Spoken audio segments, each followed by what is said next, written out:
नमस्कार, सुप्रभात, राधे राधे दोस्तों। तपस्थली में आपका स्वागत है। शिक्षा संबंधित न्यूज की जानकारी के लिए आप हमारे चैनल से जुड़ सकते हैं। वीडियो पसंद आया तो लाइक और सब्सक्राइब जरूर करें। देखते हैं आज का पहला न्यूज क्या है। केंद्रीय विद्यालयों में सांसदों का कोटा हो सकता है खत्म। सभी दलों ने सांसदों ने कोटा बढ़ाने या फिर खत्म करने की रखी मांग। नई दिल्ली से न्यूज है। देश भर में केंद्रीय विद्यालयों में 10 छात्रों को प्रवेश के लिए मिला सांसदों का कोटा खत्म हो सकता है। लोकसभा में सोमवार को सभी दलों के सांसदों ने एक सुर में कोटा बढ़ाने या फिर इसे स्थायी रूप से खत्म करने की मांग की है। स्पीकर ओम बिरला के हस्तक्षेप के बाद शिक्षा मंत्री धर्मेंद्र प्रधान ने कहा कि वह जल्द ही सभी दलों के नेताओं से बातचीत कर इस पर अंतिम निर्णय लेंगे। प्रश्नकाल के दौरान कांग्रेस के मनीष तिवारी ने कहा कि प्रवेश संबंधी कोटा सांसदों के लिए जी का जंजाल बन गया है। एक सांसद लगभग 40 लाख छात्रों का प्रतिनिधित्व करता है, जबकि प्रतिवर्ष वह 10 छात्रों का ही अपने कोटे से केंद्रीय विद्यालय में प्रवेश दिला सकता है। उन्होंने कहा कि इतनी कम संख्या के कारण लोग ही नहीं बल्कि विधायक तक सांसद से नाराज हो जाते हैं। ऐसे में या तो कोटा को बढ़ाकर कम से कम 50 किया जाए या इसे हमेशा के लिए खत्म कर दिया जाए। सभी दलों ने किया समर्थन। तिवारी की मांग का सभी दलों ने सांसदों में किया समर्थन। इस दौरान अब स्पीकर ने पूछा कि क्या सदन की कोटा खत्म करने पर सहमति है, तो सभी दलों के सांसदों ने इस पर हामी भरी। शिक्षा मंत्री भी पक्ष में। शिक्षा मंत्री प्रधान ने कहा कि पहले सांसदों के पास कोटा नहीं था, बाद में 2 से 5 और अब 10। हालांकि इस मामले में सांसद को तय करना है कि अब कोटा चाहते हैं या नहीं। जल्द ही सभी से राय ले उचित फैसला होगा। अगली न्यूज देखते हैं शिक्षा संबंधित क्या है। इंडियन नॉलेज सिस्टम का केंद्र बनेगा संस्कृत विश्वविद्यालय। देश भर के 120 आवेदन पर विचार के बाद उच्च शिक्षा विभाग ने केंद्र बनाने की सहमति। वाराणसी से न्यूज है। संपूर्णानंद संस्कृत विश्वविद्यालय को इंडियन नॉलेज सिस्टम के केंद्र के रूप में चयन किया गया है। उच्च शिक्षा विभाग ने विश्वविद्यालय के प्रस्ताव पर विचार कर आईकेएस केंद्र बनाने का सहमति दे दी है। विश्वविद्यालय भारतीय ज्ञान परंपरा के आधार पर शिक्षा शिल्प कलाओं पर शोध करेगा। इस केंद्र में प्रिंसिपल इन्वेस्टिगेटर कुलपति को नियुक्त किया गया है। केंद्र में देश के विश्वविद्यालय के 20 प्रशिक्षार्थी इंटर्नशिप करेंगे। कुलपति प्रोफेसर हरेराम तिवारी ने बताया कि फरवरी के प्रथम सप्ताह में उच्च शिक्षा के अंतर्गत भारतीय ज्ञान प्रणाली को प्रस्ताव बनाकर भेजा गया था। 120 आवेदनों में एआईसीटीई नई दिल्ली अभिनव प्रकोष्ठ द्वारा साक्षात्कार के बाद देश भर में 13 संस्थानों का चयन किया गया है। चयनित संस्थान में आईकेएस भारतीय ज्ञान परंपरा का केंद्र चलाया जाएगा। विश्वविद्यालय को संस्कृत शास्त्र एवं पांडुलिपि में निहित ज्ञान राशि के लिए चयनित किया गया है। प्रोफेसर तिवारी ने देश दुनिया के वैज्ञानिक जो आविष्कार कर रहे हैं उसका उल्लेख हमारे वेद पुराण में हजारों वर्ष पहले किया जा चुका है।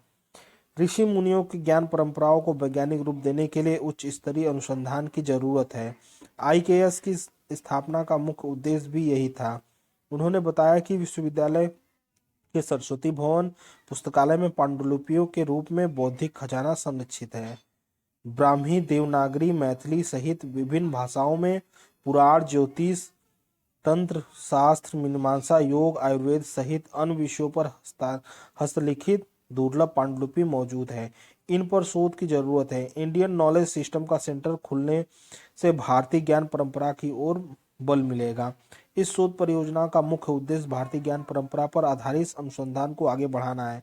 कुलपति ने बताया कि सहायक principal investigator doctor Ravishankar Pandey एवं डॉक्टर ज्ञानेंद्र संके कोटा को बनाया गया है, जिसमें 2 प्रोफेसर और 1 कंप्यूटर ऑपरेटर तथा परियोजना सहायक भी नियुक्त किए जाएंगे। अगली न्यूज शिक्षा संबंधित क्या है देखते हैं।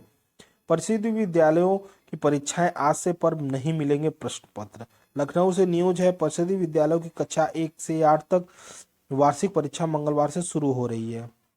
हालांकि स्कूलों की अभी तक प्रश्न पत्र नहीं मिल सके हैं। इनसे शिक्षक असमंजस में हैं। कोरोना के चलते 2 साल बाद ये परीक्षाएं हो रही है। इसके बावजूद विभाग व्यवस्थाएं कराने में नाकाम साबित हो रही है। पहले दिन 1 से 5 तक छात्रों को केवल मौखिक परीक्षा होगी। हालांकि 6 से 8 तक के छात्रों को लिखित परीक्षा होगी। इसके बाद विभाग किसी भी कक्षा के प्रश्न पत्र उत्पन्न नहीं करा पाया। ऐसा तब बेसिक शिक्षा परिषद के सचिव प्रताप सिंह बघेल ने हर हाल में 21 मार्च तक प्रश्न पत्र मुहैया कराने का निर्देश दिया था। यदि समय पर प्रश्न पत्र नहीं मिले तो शिक्षकों को ब्लैक बोर्ड पर प्रश्न लिखकर परीक्षा करानी पड़ सकती है। दो स्कीमों में से असमंजस। शिक्षकों में दो परीक्षा कार्यक्रम को लेकर असमंजस है। पहले बीएससी विजय प्रताप सिंह ने परीक्षा कार्यक्रम जारी किया था, फिर बेसिक शिक्षा परिषद ने सचिव ने परीक्षा कार्यक्रम जारी किया था। पहले वाला कार्यक्रम में पहले दिन मौखिक परीक्षा का जिक्र नहीं था, जबकि दूसरे वाले में यह शामिल था। कुछ विषयों की स्थितियों में बदलाव था। विभाग ने बेसिक शिक्षा परिषद की ओर से जारी कार्यक्रम के अनुसार चलन का निर्देश दिया है। उधर शिक्षकों को निर्देश मिले हैं कि अगली कक्षा में जाने वाले बच्चों से पूर्व कक्षा की किताबें जमा कर ली जाए। इससे जो बच्चे प्रमोट होंगे उन्हें 1 अप्रैल से ये किताबें दी जा सके। अगली न्यूज देखते हैं। डीयू प्रवेश परीक्षा के अंक बनेंगे दाखिले का आधार। नई दिल्ली से न्यूज है। दिल्ली विश्वविद्यालय में शैक्षिक सत्र 2022-23 के दाखिले के लिए अतिरिक्त योग्यता मानक नहीं होंगे। इस बार दाखिले प्रवेश परीक्षा से होंगे। ऐसे मानकों की शर्त समाप्त हो जाएगी। सिर्फ प्रवेश परीक्षा कॉमन यूनिवर्सिटी एंट्रेंस टेस्ट में प्राप्त अंकों के दाखिले के आधार बनेंगे। बीते साल यह कट ऑफ में दाखिले में कॉलेज अतिरिक्त योग्यता न्यूनतम योग्यता मानक लगाते थे। डीयू की स्टैंडर्ड कमेटी में इस प्रस्ताव को मंगलवार में होने वाले अकादमिक परिषद की बैठक में मंजूरी के लिए लगाया है। ऑनर्स में दाखिले के लिए 12वीं उस विषय में अंकों का होगा जरूरी था। मसलन बीएससी मैथ ऑनर्स में दाखिले के लिए 12वीं गणित के लिए 50% अंक अनिवार्य था, लेकिन प्रवेश में दाखिले के लिए यह मानक खत्म हो जाएगा। कमेटी के प्रस्ताव की ओर से दाखिले के लिए मानक इस तरह बनाया जाएगा कि ज़्यादा से ज़्यादा छात्र दाखिला मिल सके। साथ ही अतिरिक्त राइडर की सुविधा भी नहीं होगी। इसे ऐसा समझा जा सकेगा कि यदि किसी ने छात्र ने 12वीं कोई विषय पढ़ा होता है तो उसे कट ऑफ में 2% का लाभ मिला था। यदि कोर्स 12वीं में नहीं पढ़ा होता है तो कॉलेज में पढ़ना चाहता है तो उसे कट ऑफ में 2% कटौती की जाती थी, लेकिन अब यह शर्त समाप्त हो जाएगा। विद्यार्थी उन्हीं विषयों के लिए सीयूटी प्रवेश को दे सकेंगे जिन्हें 12वीं में पढ़ा है। यदि सीयूटी की लिस्ट में 12वीं में पढ़ा शामिल विषय नहीं हुए तो उस विषय की परीक्षा देना होगा। 12वीं में विषय में मिलता जुलता होगा। मसलन छात्र में 12वीं की बायोमेट्रिक की पढ़ाई हो तो उसे सीयूटी की बायोलॉजी में बैठना होगा। प्रवेश परीक्षा में बैठने के लिए 12वीं पास होना अनिवार्य है।